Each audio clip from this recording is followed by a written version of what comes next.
MA second semester के third paper में शोध प्रविधि के अंतर्गत हम यूनिट 4 में से आज अध्ययन करेंगे वैयक्तिक अध्ययन पद्धति, जिसे एकल अध्ययन पद्धति भी कहा जाता है। आज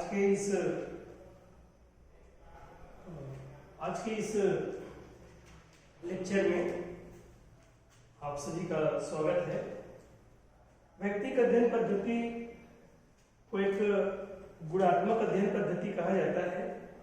इसमें किसी व्यक्ति, संस्था या समूह के बारे में गहन जानकारी प्राप्त की जाती है।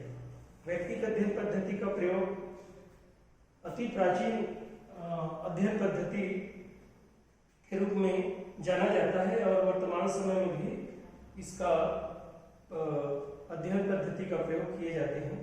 आधुनिक समय में वैयक्तिक अध्ययन पद्धति का प्रयोग मनोचिकित्सकों के द्वारा मानसिक रोगियों के उपचार या अनुशासनहीन युवकों के उपचार के लिए किया जाता है और समाज वैज्ञानिकों के द्वारा भी इस विधि का प्रयोग समाज के प्रतिभाशाली व्यक्तियों और राजनेताओं, कलाकारों, लेखकों, कवियों, समाज सुधारकों, इनके बारे में भी इस अध्ययन पद्धति का प्रयोग प्रमुख रूप से किया जाता है।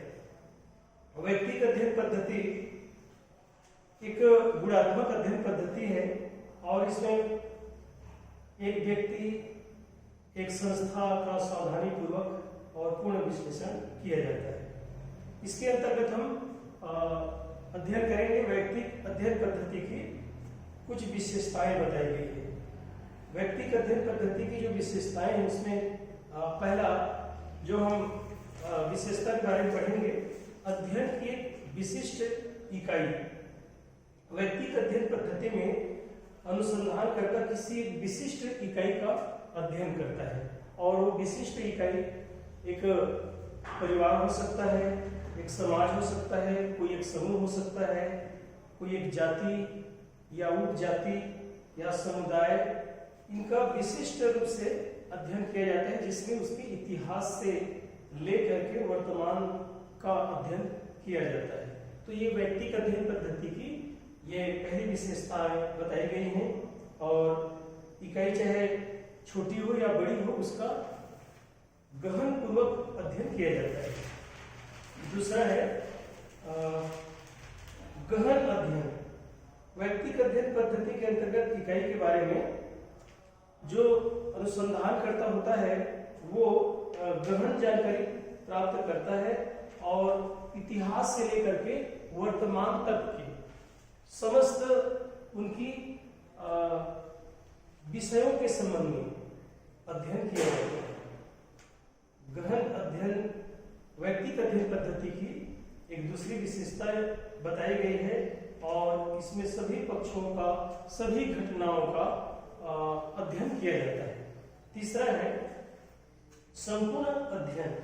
वैयक्तिक अध्ययन पद्धति के अंतर्गत किसी इकाई अथवा घटना के किसी एक पक्ष का नहीं, वरन उसके सभी पक्षों का अध्ययन किया जाता है और इसमें इस पद्धति के अंतर्गत एक संस्था का जैसे अध्ययन किया जाता है तो उसकी सामाजिक, आर्थिक, राजनीतिक, मनोवैज्ञानिक और भौगोलिक, दार्शनिक, कहने का मतलब यह है कि उसके समस्त पक्षों का अध्ययन किया जाता है। इसको हम संपूर्ण अध्ययन कहते हैं। तो ये वैयक्तिक अध्ययन पद्धति की ये तीसरी विशेषताएं बताई गई है, क्योंकि एक जो पक्ष होता है वो दूसरे पक्ष से जुड़ा हुआ होता है, इसलिए संपूर्ण अध्ययन के अंतर्गत इसके सभी क्षेत्र जो है वो अध्ययन करने होते हैं। अगला है गुणात्मक अध्ययन पद्धति। इस वैयक्तिक अध्ययन पद्धति की चौथी जो विशेषताएं बताई गई है वो है गुणात्मक अध्ययन पद्धति। इसके अंतर्गत गुणात्मक तथ्यों का अध्ययन किया जाता है। इसमें संख्यात्मक तथ्यों का अध्ययन नहीं किया जाता, केवल गुणात्मक तथ्यों का अध्ययन किया जाता है और इसमें जीवन, इतिहास का जो वर्णनात्मक उल्लेख किया जाता है, उसमें व्यक्ति की जीवन की जो घटनाएं हैं या उसके जो तत्व हैं, जो प्रेरक हैं, जो आशाएं हैं, आकांक्षाओं हैं, इनका अध्ययन किया जाता है और संख्याओं में इन्हें प्रकट नहीं किया जा सकता। तो उसके गुणात्मक पक्ष का अध्ययन व्यक्तिगत अध्ययन पद्धति की महत्वपूर्ण विशेषता बताई गई है। अगला है कारकों का अध्ययन। व्यक्तिगत अध्ययन पद्धति के अंतर्गत किसी इकाई या समस्या को प्रभावित करने वाले जो कारक होते हैं, जो परिस्थितियां जो होती हैं, उन कारकों का अध्ययन किया जाता है। कोई भी जो कार्य होता है, कोई भी घटनाएं घटित होती है, तो घटना के पीछे कोई न कोई कारण पाए जाते हैं। तो उन कारणों का अध्ययन किया जाता है व्यक्तिगत पद्धति के अंतर्गत। उनको ज्ञात किया जाता है कि व्यक्ति के जीवन में जो ये घटनाएं जो घट रही हैं, वो कौन कौन से कारक जो है वो उसके प्रेरणादायक रहे हैं, और उनका पता लगाया जाता है और इस प्रकार उन कारकों का अध्ययन किया जाता है। और ये व्यक्तिगत अध्ययन पद्धति की एक बहुत बड़ी और 5वीं विशेषताएं हैं। इस विधि की एक प्रमुख विशेषता है उन कारणों का पता लगाया जाता है, जो घटनाओं के पीछे जिनका महत्वपूर्ण योगदान रहता है। और अंतिम है संपूर्ण पद्धतियों का प्रयोग। इसमें संपूर्ण अध्ययन पद्धतियों का प्रयोग किया जाता है। अनुसंधानकर्ता की कुशलता में ये वृद्धि होती है और अध्ययन विधि में संपूर्ण जो पद्धतियां जो महत्वपूर्ण होती है, सभी का अध्ययन किया जाता है। तो इस प्रकार व्यक्तिगत अध्ययन पद्धति के ये विशेषताएं बताई गई हैं। अब हम देखेंगे व्यक्तिगत अध्ययन पद्धति की प्रमुख विधियां, प्रमुख प्रविधियां। व्यक्तिगत अध्ययन पद्धति सामाजिक इकाई का एक गहन और सूक्ष्म अध्ययन होता है और इसके अंतर्गत जो प्रमुख प्रविधियां प्रयोग किए जाते हैं उनमें प्रमुख है डायरियां हैं, पत्र हैं, जीवन इतिहास, प्रलेख। तो यहाँ पर हम इनकी प्रमुख प्रविधियों के बारे में अध्ययन करेंगे, जिसमें पहला होता है डायरी। व्यक्तिगत अध्ययन पद्धति के अंतर्गत अध्ययन पद्धति के जो यंत्र हैं या जिसे प्रविधियां कहा जाता है, इसमें जो पहला होता है वो है डायरी। तो देखिए व्यक्तिगत अध्ययन पद्धति के अंतर्गत कई व्यक्तियों को अपने जीवन में कुछ डायरियां लिखने की आदतें होती है और उस व्यक्ति के जीवन के बारे में हमको उनकी डायरियों के माध्यम से बहुत सी जानकारी प्राप्त हो जाती है। और ये व्यक्ति के जीवन की संपूर्ण घटनाओं का ये कालक्रम के अनुसार ये विवेचन प्राप्त होता है। तो डायरिया व्यक्तिगत अध्ययन पद्धति के प्रमुख यंत्र है और डायरी से हमें बहुत कुछ एक व्यक्ति के जीवन की घटनाओं के बारे में हमें जानकारी मिलती है। उनके जो यात्राएं हैं, उनके जीवन से संबंधित महत्वपूर्ण जो घटनाएं हैं और उसकी जो आय व्यय हैं या उनकी जो व्यक्तिगत अनुभव हैं, वो हर एक प्रकार के, चाहे वो सामाजिक अनुभव हो, राजनीतिक अनुभव हो, तो इन डायरियों की जानकारी के माध्यम से, यानी डायरियों के माध्यम से व्यक्तिगत अध्ययन पद्धति के अंतर्गत हम एक व्यक्ति के बारे में संपूर्ण उनके जीवन की घटनाओं या कालक्रमों के बारे में हम जानकारी प्राप्त कर सकते हैं। तो जीवन के वास्तविक तथ्यों को डायरिया जो है उजागर करती है। व्यक्ति की जो गोपनीय जो तथ्य हैं या उनकी जो भावनाएं हैं, उनकी विचारें हैं, उनकी प्रतिक्रियाएं हैं, उनकी जीवन की सफलताएं हैं या असफलताएं हैं, उनकी क्या क्या मनोवृत्तियां हैं, ये सारी बातें व्यक्ति अपने डायरी में लिखा रहता है। तो डायरियों के माध्यम से हम व्यक्तिगत अध्ययन पद्धति के अंतर्गत हम उस व्यक्ति के बारे में हम महत्वपूर्ण जानकारी प्राप्त कर पाते हैं। दूसरा है पत्र।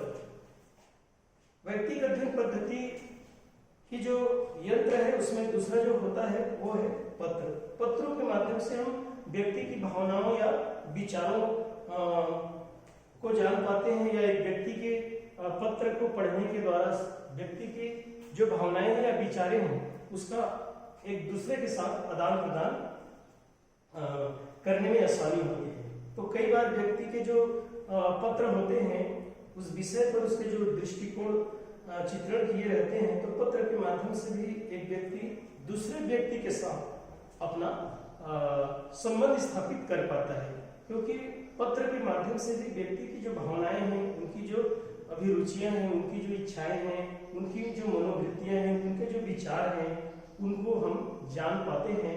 और पत्र के माध्यम से एक व्यक्ति का दूसरे व्यक्ति के साथ विचारों का भी आदान प्रदान होता है। तो जैसे कि ये कहा जाता है कि पंडित जवाहरलाल नेहरू जो भारत के प्रथम प्रधानमंत्री जो थे, वो अपने पुत्री श्रीमती इंदिरा गांधी को पत्र के माध्यम से ही भारत और विश्व इतिहास की घटनाओं का ज्ञान कराया था। और आगे चल करके ये उसके जीवन का एक महत्वपूर्ण राजनीतिक सफर में ये सफल साबित हुआ। और उनकी विश्वास, उनकी मूल्य, उनकी महत्वाकांक्षाओं, इन सब को हम पत्र के माध्यम से जान पाते हैं, ज्ञात कर पाते हैं। अगला है जीवन इतिहास।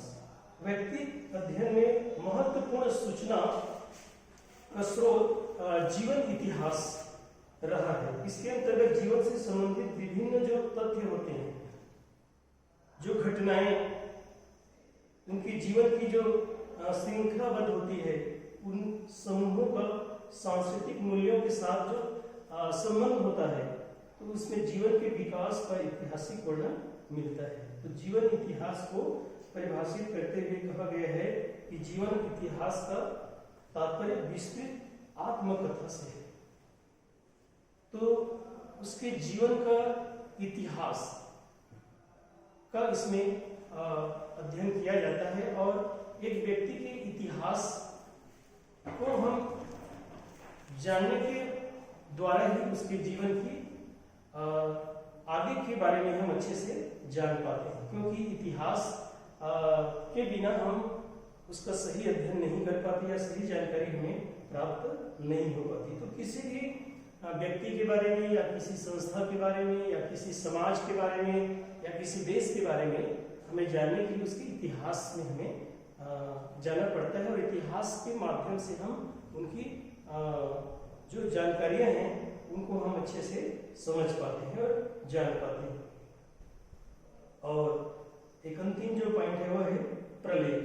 प्रलेख के अंतर्गत डायरिया और जीवन इतिहास से संबंधित जो कई प्रकार के व्यक्ति विचारों के अध्ययन में जो व्यक्ति के द्वारा जो व्यक्तिगत प्रलेख लिखे जाते हैं, इसका उपयोग किया जाता है। कई व्यक्तियों में आत्मकथाएं लिखने की आदतें होती है, तो आत्मकथाएं इस प्रलेख के अंतर्गत आता है। स्कूल और कॉलेज के जो रिकॉर्ड होते हैं, जब वो कॉलेज या स्कूल में पढ़ते रहते हैं, तो उन समय की उनके जो रिकॉर्ड होते हैं स्कूल और कॉलेजों के, ये भी आते हैं प्रलेख के अंतर्गत। उसी प्रकार से पत्रिकाएं हैं, सरकारी और गैर सरकारी विद्यालयों के जो रिकॉर्ड हैं, साहित्यिक सामग्रियां हैं, भूत और वर्तमान से संबंधित जो अनुसंधान प्रतिवेदन हैं, ये सभी प्रलेख के अंतर्गत आते हैं। तो इन प्रलेख के माध्यम से हम व्यक्तिगत अध्ययन पद्धति के अंतर्गत हम व्यक्तिगत अध्ययन पद्धति को अच्छे से अध्ययन कर पाते हैं। और ये व्यक्तिगत अध्ययन पद्धति के ये कुछ प्रविधियां या यंत्र बताए गए हैं, और इनके माध्यम से हम व्यक्तिगत अध्ययन पद्धति के अंतर्गत व्यक्ति के बारे में या उस संस्था के बारे में या उस समुदाय के बारे में, उस जाति के बारे में, या जिसका भी हम अध्ययन करना चाहते हैं, उनका हम इन विभिन्न प्रलेखों के माध्यम से अध्ययन करके सही हम तथ्य प्राप्त कर पाते हैं। और ये व्यक्तिगत अध्ययन पद्धति जो कि एक अनुसंधानकर्ता जो होता है, एक शोधकर्ता होता है, व्यक्तिगत रूप से वो किसी व्यक्ति, समाज या संस्था या परिवार के बारे में या किसी जाति के बारे में वो अध्ययन करता है, और व्यक्तिगत रूप से ये अपना उससे संपर्क स्थापित करता है, उसके जीवन इतिहास का अध्ययन करता है, उसकी डायरियों का अध्ययन किया जाता है। और कई प्रकार के प्रलेख के अंतर्गत जो रिकॉर्ड है, आत्मकथाएं हैं, इन इनका अध्ययन किया जाता है और वो अच्छे से व्यक्तिगत अध्ययन की जो उद्देश्य है उसको प्राप्त कर पाता है।